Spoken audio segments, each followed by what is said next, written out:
নমস্কার, কেমন আছেন সবাই? আজকে আমি মুরগির মাংস রান্না করছি একটু অন্যরকম করে, সেইটাই আপনাদের সঙ্গে শেয়ার করছি।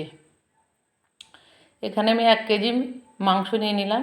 মাংসটাকে খুব ভালো করে পরিষ্কার করে ধুয়ে নিচ্ছি। মাংসর মধ্যে আমি 50 গ্রামের মতো টক দই মাখিয়ে নিচ্ছি। মাখিয়ে 30 মিনিট রেখে দেবো। আপনারা ইচ্ছা করলে দইটা মাখাতে পারেন, নাও মাখাতে পারেন।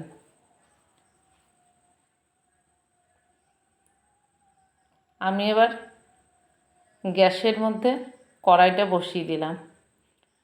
আমি সর্ষের তেল দিয়ে রান্না করব। তেলটা গরম হয়ে গেছে, এবার আলুগুলো ভেজে নিচ্ছি। একটু নুন একটু হলুদ দিয়ে আলুগুলোকে ভেজে নেব খুব সুন্দর করে।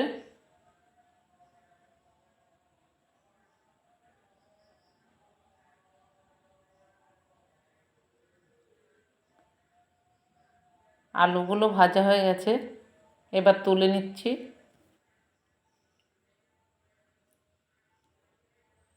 আলু ভাজা তেলের মধ্যেই আমি রান্না করছি। একটু চিনি দিয়ে দিলাম। চিনিটা দিলে কী হয় বলুন তো, তরকারির রঙটা খুব সুন্দর হয়। চিনি দিয়ে এবার 2টো তেজপাতা দিয়ে দিচ্ছি। এবার পেঁয়াজ কুচি দিয়ে দিচ্ছি। পেঁয়াজ কুচিগুলো দিয়ে খুব সুন্দর করে লাল লাল করে ভেজে নেব। পেঁয়াজ কুচিটা ভাজা হয়ে গেছে, এবার একটু রসুন বাটা দিয়ে দিচ্ছি। রসুন বাটাটা দিয়ে একটু 1 মিনিটের মতো নেড়ে চেড়ে নিলাম।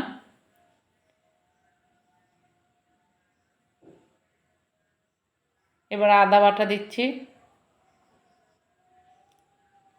গোলমরিচ আর কাঁচা লঙ্কা বাটা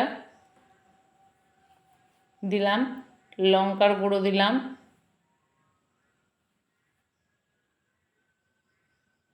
জিরে গুঁড়ো ধনে গুঁড়ো দিলাম, স্বাদ মতো নুন দিলাম,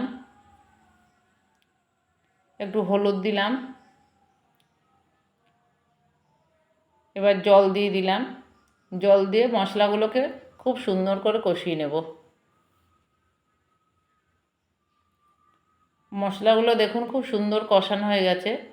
এবার মেখে রাখা মাংসগুলো দিয়ে দিচ্ছি।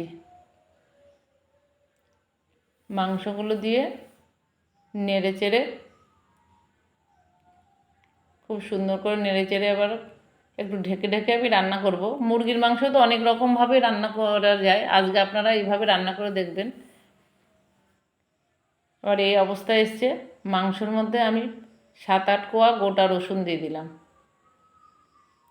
এবার মাংসটাকে খুব সুন্দর করে কষাবো, ঢেকে ঢেকে কষাবো। মাংস তরকারি যতটা ভালো কষাবেন, তরকারির স্বাদ অনেক বেশি বেড়ে যায়। মাংসটা দেখুন খুব সুন্দর কষানো হয়ে গেছে, মাংস থেকে তেল ছেড়ে দিয়েছে। এবার ভেজে রাখা আলুগুলো দিয়ে দিলাম। এবার পরিমাণ মতো জল দিচ্ছি।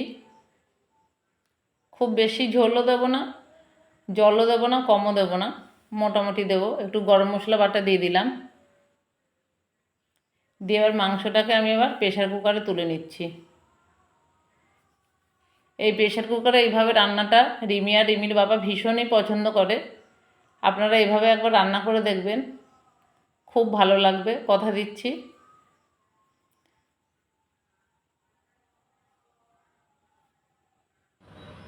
এবার প্রেশার কুকারের ঢাকনাটা আটকে দেব। আসলে প্রেশার কুকারের ঢাকনাটা আটকাচ্ছে রিমি, আর ভিডিওটা আমি করছি, ওর জন্য এতটা সময় লাগছে। প্রেশার কুকারের ঢাকনাটা আটকে এবার গ্যাসের মধ্যে বসিয়ে দেব। একটা সিটি দিয়ে নেব, ফুল ফ্লেমে একটা সিটি দিয়ে রেখে দেব। এবার দেখুন, এবার প্রেশার কুকারের ঢাকনাটা খুলছি। বাহ, কি সুন্দর গন্ধ, মনটা একদম ভরে যাচ্ছে। আপনারা এইভাবে রান্না করে দেখবেন, খুব ভালো লাগবে। যদি ভালো লেগে থাকে একটা লাইক করবেন, কমেন্ট করবেন। দেখুন মাংসটা কি সুন্দর হয়ে গেছে, খুব সুন্দর রঙও এসছে, সেদ্ধটা খুব সুন্দর হয়েছে। আপনারা সবাই ভালো থাকবেন, সুস্থ থাকবেন।